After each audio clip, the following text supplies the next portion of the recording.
Chin did not remember deciding to walk into the reservoir. One moment, a child was smiling at him from the black water. The next, Chin was moving toward the edge as if something had hooked a line through his chest and was pulling him in. He stopped only when something cracked under his shirt. Chin often fished alone at night in southern China, so a quiet reservoir after dark did not usually bother him. That autumn night, he rode to a reservoir near the next village. He had fished there many times before. But when Chin arrived, the sky was already black. As he parked his bicycle, he heard low crying across the bank. 3 people were burning paper beside the water. Firelight moved over their tired faces. A few plates of fruit sat on the ground in front of them.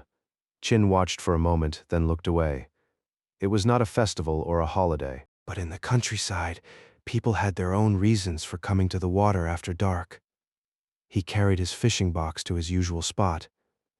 By the time he set the glowing float on the water, the 3 people had gone.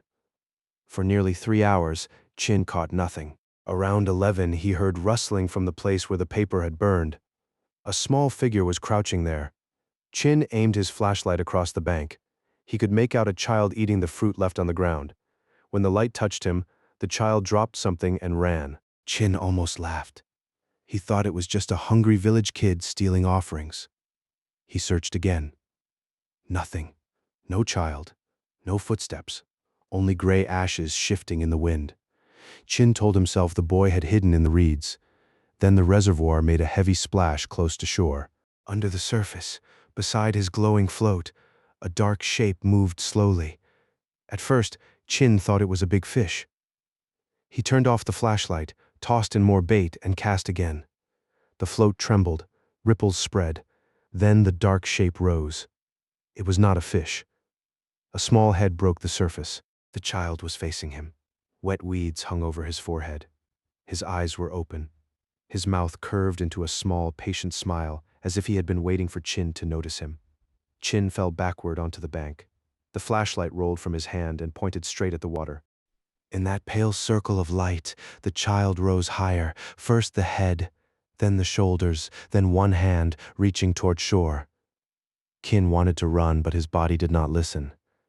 The fear in his mind became distant. The sound of the water seemed to move inside his ears. His legs pushed him up before he understood what was happening. He began walking toward the reservoir.